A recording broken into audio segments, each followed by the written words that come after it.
하나님의 말씀 말라기서 1장 1절 말씀 봉독하겠습니다. 여호와께서 말라기로 이스라엘에게 말씀하신 경고라. 말라기서 기록 연대는 BC 430년경이고요. 대상은 예루살렘에 있는 유대인이 대상입니다. 구약 성경의 마지막 예언서인 이 말라기서는 예수님의 탄생까지 약 400년이라는 긴 침묵의 시간이 있게 되었습니다. 이 책이 기록된 BC 430년경 바벨론 포로에서 귀환한 이스라엘 백성들은 학개 선지자와 스가랴 선지자의 질책, 격려 이것으로 성전을 재건했습니다. 그래서 그들은 이제 성전 재건 후에 하나님이 복 주신다고 약속을 하셨기 때문에 메시아 나라가 임할 것이라고 생각하고 있었는데, 성전이 완성된 지 수십 년이 지나도록 하나님께서 약속하신 영광은 임하지 않고 고달픈 생활만 계속되었기 때문에 이들의 신앙이 점점 나약하고 나태하게 되었다는 것입니다. 그래서 이때 이제 하나님께 소명을 받아 말라기 선지자는 이스라엘 백성들에게 닥치는 고난의 원인이 바로 그들의 죄악이라는 것을 가르쳐 주시는 것입니다. 그래서 하나님의 크신 사랑을 이들이 깨닫지 못하고 계속 죄를 범했기 때문에 하나님이 아직까지 너희를 사랑한다. 지금 너희들이 회복되지 못하는 것은 너희들의 죄 때문이다. 이것을 가르쳐주는 그런 메시지입니다. 2절 말씀에 보시면은 여호와께서 가라사대 내가 너희를 사랑하였노라 하나 너희는 이르기를 주께서 어떻게 우리를 사랑하셨나이까 하는도다. 나 여호와가 말하노라. 에스는 야곱의 형이 아니냐. 그러나 내가 야곱을 사랑하였고, 하나님의 사랑을 여기서 말씀하시는데, 하나님이 내가 너를 사랑하였노라 이렇게 말씀하시는데, 이스라엘 백성들은 주께서 어떻게 우리를 사랑하셨나이까 반문하는 것, 이것은 이제 극적인 대조를 이루면서 이스라엘의 타락, 가정함을 여기서 부각시키고 있습니다. 그래서 하나님께서 하나님의 사랑이 어떠한 사랑인지를 에서와 야곱을 예를 들어서 말씀하십니다. 하나님께서 야곱을 사랑하셨고 에서는 미워하셨다 이렇게 말씀하십니다. 에서의 산들을 항목케 하였고 그의 산업을 강야의 실랑에게 붙였느니라. 에서의 후손이 에돔이잖아요. 그래서 에돔이 말합니다. 우리가 무너뜨림을 당하였으나 항피된 곳을 다시 사으리라 하거니와 나 만군의 여호와가 이르노라. 그들은 사을지라도 나는 헐리라. 사람들이 그들을 일컬어 악한 지경이라 할 것이요 여호와의 영영한 진노를 받은 백성이라 할 것이며 너희는 목도하고 이르기를 여호와께서는 이스라엘 지경 밖에서 크시다 하리라. 이제 에스의 후손 에돔을 하나님께서 완전히 진멸시키시는데, 이것을 보면은 야곱은 하나님의 언약적 사랑에 근거한 하나님의 주권적 섭리의 결과라는 것을 알 수가 있습니다. 하나님께서 에스를 미워하셨다. 이것은 어떤 감정적인 미움이 아니라 하나님의 주권적인 선택과 주권적인 유기라는 그 차원에서 우리가 이해를 해야 됩니다.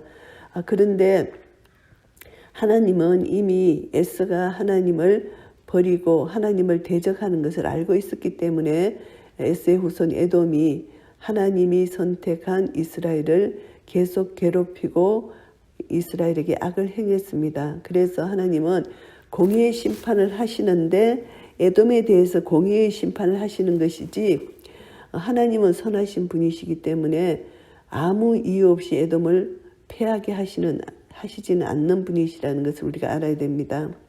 에돔이 죄악을 범했기 때문에 그 죄에 대한 공의의 심판으로 에돔이 멸망되는 것, 이것을 하나님이 미리 아셨다는 것입니다.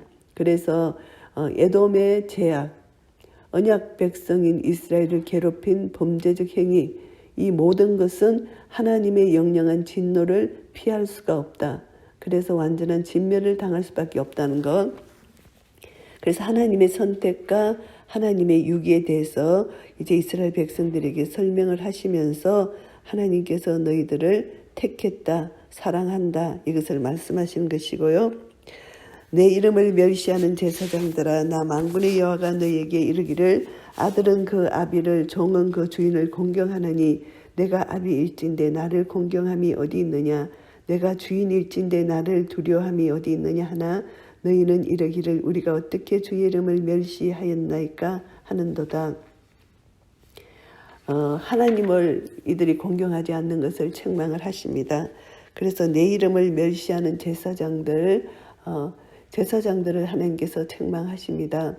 아들과 아버지, 종과 주인의 비유를 이렇게 하시면서 제사장들이 너무나 타락해서 이것을 백성들에게 가르치지 않았다는 것입니다. 공경이라는 거.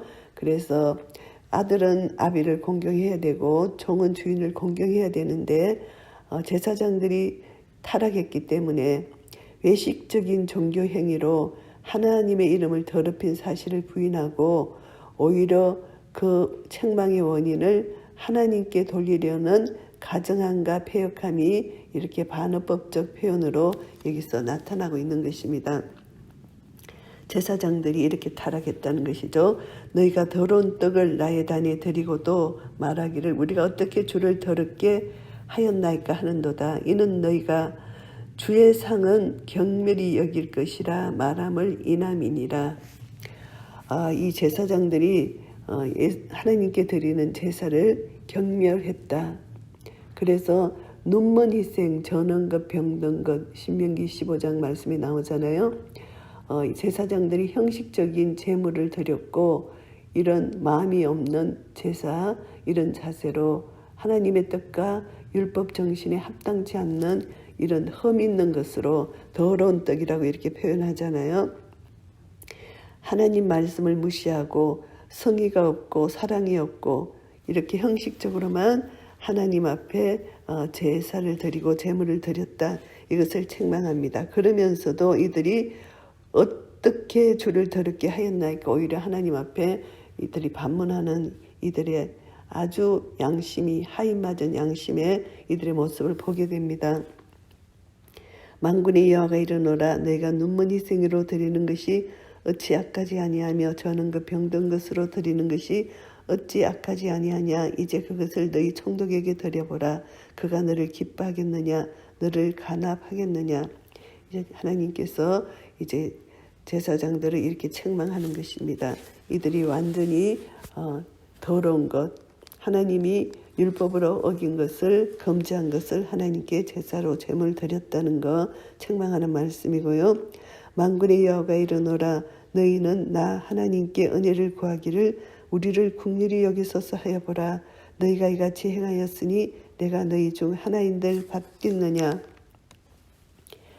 이같이 행하였느냐 내가 너희를 받겠느냐 반문을 하시는데 하나님을 멸시하는 형식적 외식적 제사를 드린 제사장들에게 어떻게 하나님의 은혜와 긍휼이 임할 수 있겠느냐 반어법적으로 이렇게 표현을 하시는 것이고요. 하나님께서 그 패역한 자들을 결코 용납하지 않으신다는 의미가 들어있습니다. 만군의 여호와가 이르노라 너희가 내 단 위에 헛되이 불사르지 못하게 하기 위하여 너희 중에 성전문을 닫을 자가 있었으면 좋겠도다. 내가 너희를 기뻐하지 아니하며 너희 손으로 드리는 것을 받지도 아니하리라. 참 하나님 마음이 너무나 안타까운 마음입니다.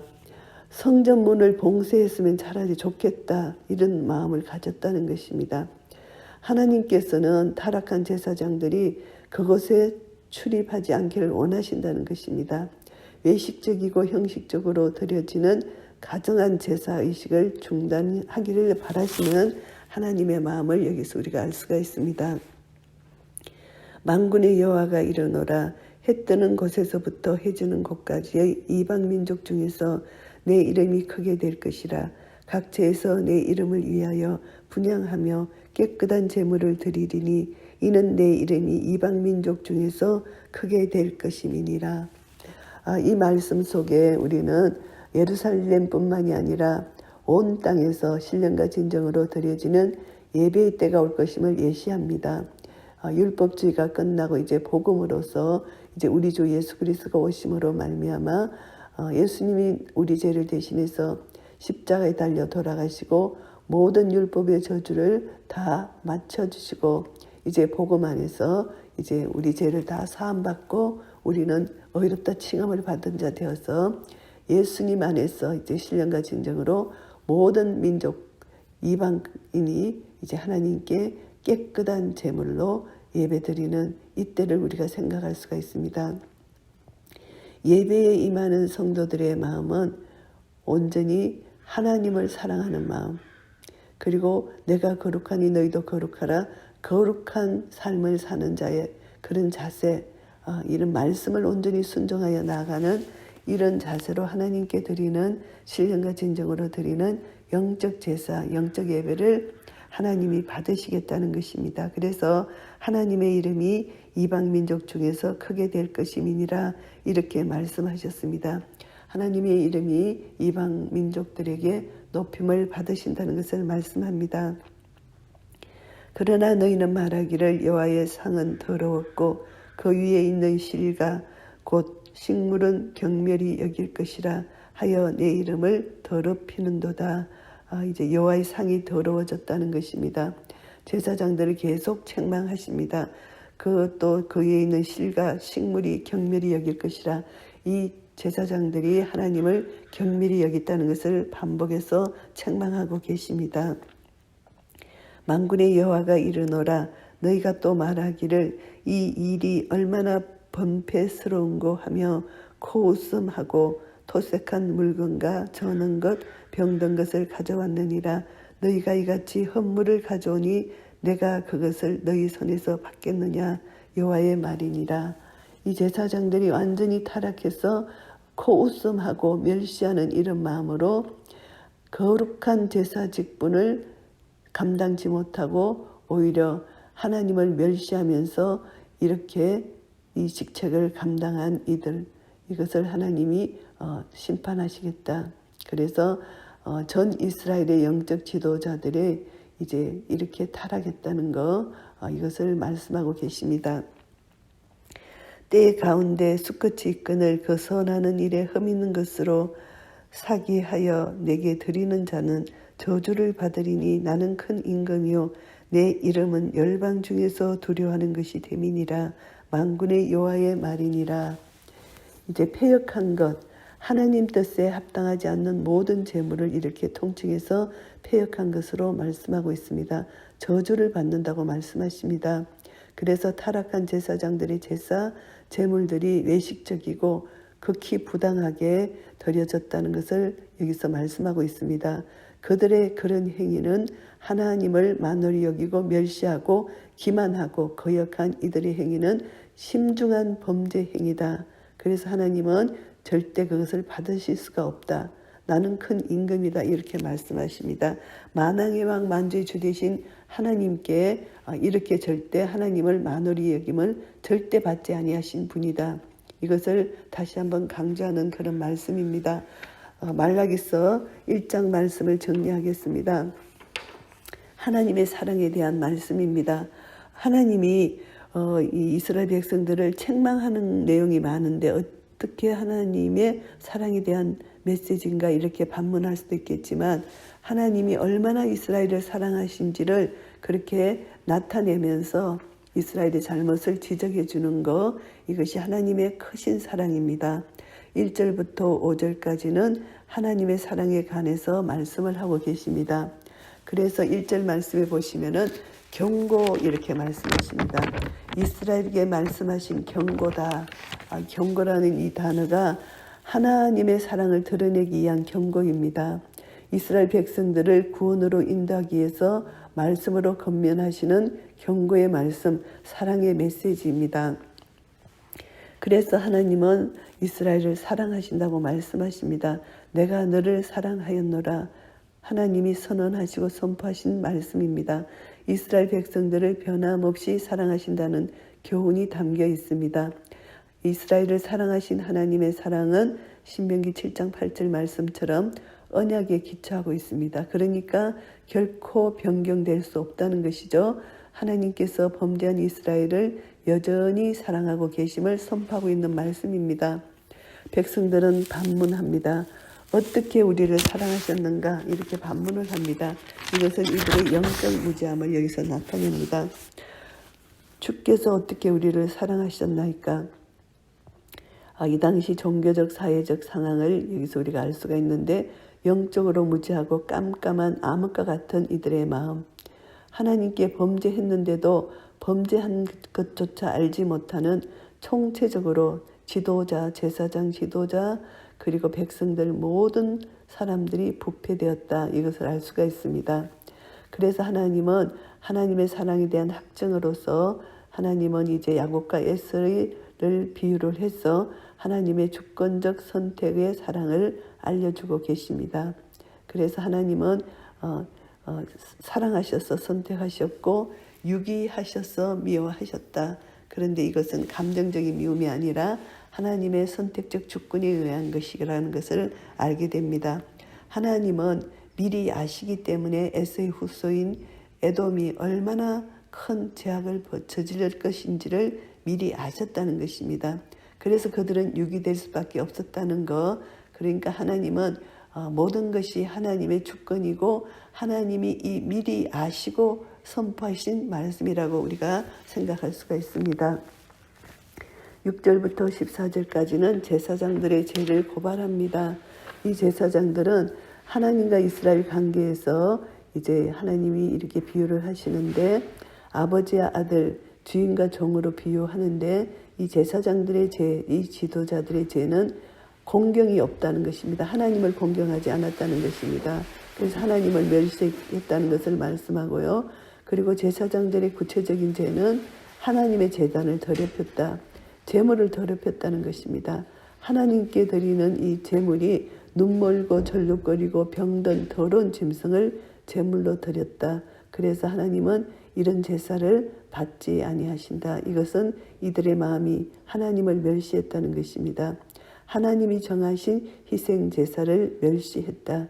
그것은 바로 하나님의 이름을 멸시한 것이라고 간주합니다. 그래서 하나님도 이 제사장들을 모든 백성 앞에서 멸시하고 천대받게 하실 것이라는 것입니다. 그래서 이것을 보면서 우리는 하나님께서는 형식화된 제사, 의식적이고 위선적인 제사는 결코 연락하지 아니하신다는 것을 우리가 교훈을 받고요.